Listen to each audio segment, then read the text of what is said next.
Death Stranding is stressful.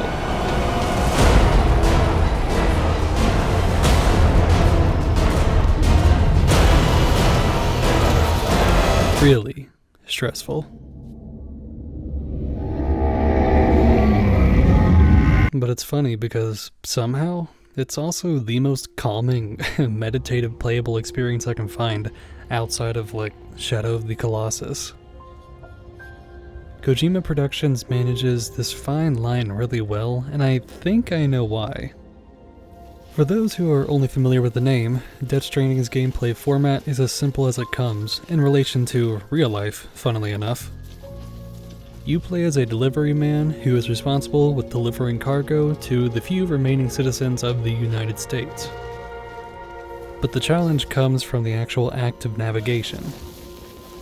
Terrain is equally your enemy as the mules and the BTs.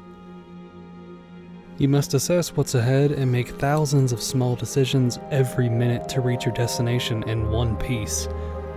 Balance needs to be taken into account as well, as the higher and heavier you stack Sam, your character's backpack, the more likely you are to tip over or even fall, which will guaranteed damage the merchandise. Elevation both upwards and downwards create different challenges for you to consider. Upward slopes will see Sam trudge upward and have his stamina decrease at a quicker rate, while negative inclines, like in real life, are your friends. Sam will not suffer stamina drain going downhill and will gain speed either gradually or exponentially depending on equip load. I really enjoy this gameplay loop. Even further still, once you account the tools that you use to make your life easier, ladders can be climbed and ropes allow you to rappel down and skip the grief of finding your way manually. It's cool. Using these tools, you're thrusted into a world that feels always against you, and it's all the better for it. I say this because Koji Pro wraps this stress sandwich in the most gorgeous presentation I have ever seen, even acknowledging Red Dead Redemption 2 and the Demon's Souls remake. Just to preface, this game is recorded with a mobile NVIDIA GTX 1060 on max settings at a super rock solid locked 30 FPS, and just wow. Watching the headwind roll through the glistening, always damp green mountainsides, it is amazing. The volumetrics in Death Stranding are stellar. The lighting is baked, meaning always daytime, which allows you for some absolutely beautiful vistas to never lose their luster, and as a bonus, systems like mine, less powerful, can enjoy a much more stable experience to boot. But enough of my gushing, I want to illustrate what I mean when I say this game gets stressful. So yes, this was self-inflicted. I accepted way too many jobs, one of them being timed, meaning I had 45 minutes to reach my destination. Normally this is no big deal, most travel times are 15 minutes max, but I really decided to put myself through the ringer because not only am I stupid, I am also patient. Putting Sisyphus to shame, I hobbled and never stopped. Across the river, I had a daunting hill climb ahead of me. With no time to waste, I began. Slowly but surely, Sam climbed and my time ticked and ticked. My legs grew weary. Between the mountains and the boulder, it was time to rest, which allows me to reiterate how much I enjoy the softer moments of this game. Moving upward again, the wind begins to pick up, and it is all against me. I'm moving even slower now. The clock appears. 15 minutes left. It seems like a cakewalk as I look back at the great distance from which I came. But my legs disagreed. I still had to scale down into a caldera with a forest inside. But the best part of it all? It began to time fall. This was BT territory I was walking into. I knew that I wasn't going to make it at this pace, so I stashed the non-essentials and charged head-on. I was tired, very tired. Earlier I drank the last drop of my canteen, which left me with nothing but determination and the need for delivery. Descending into the depression, I tried my best to avoid the rampant dead with a meager 5 minutes to spare. There was no time to waste. Normally, the best thing for a porter to do is carefully and quietly avoid the BTs in the area, or take them on individually with a handy blood grenade or blood gun later on. But I had no such luxury. Not even 1 minute in, I have already been spotted. My adrenaline kicks, and I hustle as quickly as possible. fighting not only for the cargo, but also my life.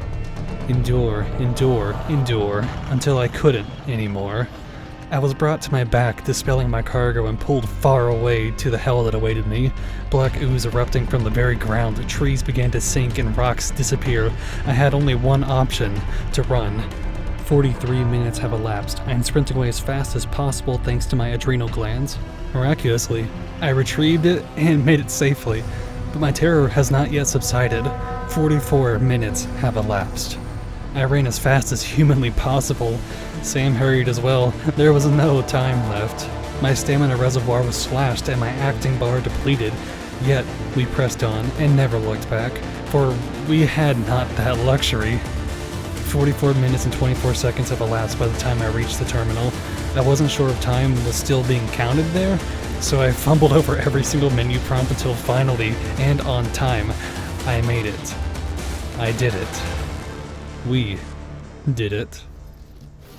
And for my efforts, I got a B. I didn't record what happened after that, but as indicated with my stamina bar shown now, I rested both in real life and in-game. The skies were clear, and so I reversed course and got on with the rest of my delivery to the wind farm, at a perfect S rating, I may tell you. Making it back to the distribution center, I was so exhausted that it was a miracle I didn't keel over dead right there. Waking up in the morning, I had Sam relieve himself and take a well-deserved shower along with it. But from the sheer amount of physical trauma endured that day before, his urine was filled with his own blood. Funnily enough, this is actually helpful for me, as you are given compressed samples of your waste in the game to use as weapons against the BTs. Blood being the most potent between shower water, urine, and fecal matter. So, in a way, I was rewarded gameplay-wise for pressing beyond my limits, though don't expect me to ever do that again. And now I want to tell you why this is equally relaxing. With the stamina system as it is, the more you make Sam endure, the further down his stamina reservoir goes until the point of pure exhaustion. Your active stamina will refill up to the point that your recoverable stamina allows, while your main stamina bar, as just explained, will gradually drain and will not allow your recoverable stamina to fill back up to that point. You recover your recoverable stamina by taking breaks and resting, even massaging your shoulders or just straight up sleeping. And it's these quiet, serene moments that really take me aback. I absolutely adore this. The camera tightens up and only the important HUD elements remain. Sam is placed either on the left or right rule of third screen line for maximum cinematography, and it's, well, perfect. Your job as a porter is to carry hundreds of pounds back and forth from destination to destination. As if trekking to every place wasn't taxing enough, now you have essentially another you to bring along too. Every rest feels well-deserved, and it serves a functional, not superficial, gameplay incentive. Even beyond that, if you're hurt and don't have a handy blood pack on you, sleeping will also refill your life bar too. Music does not play during your travels from place to place, excepting when the song from Kojima's Spotify hits or you're in hostile territory. It lets Ludwig Forsel's compositional skills really shine when you finally lay off your feet just for a few minutes. It honestly reminds me of Resident Evil 4, a game which, while only completing once, I hold quite dear to me. When you enter a safe area, the sounds of fighting, death, arduous bouts, Ashley, they all just fade away, and the player can take a much needed mental break. Death Stranding is no different. When your mind is racing at 1,000 miles per hour all the time, rationalizing the best course to take, which spots of the river can you safely step on, how many mules will be on top of you if you're spotted, the condition of your cargo, when you're entering the next BT zone, if you can make that jump, if you can safely balance yourself, if you brought enough supplies and tools, is your powered skeleton at max charge, same thing too for your bike, everything. It all falls silent, and the only thing that is ahead of you is the serene, untouched beauty of nature and the soft electronic melodies that accompany it. Thank you for watching.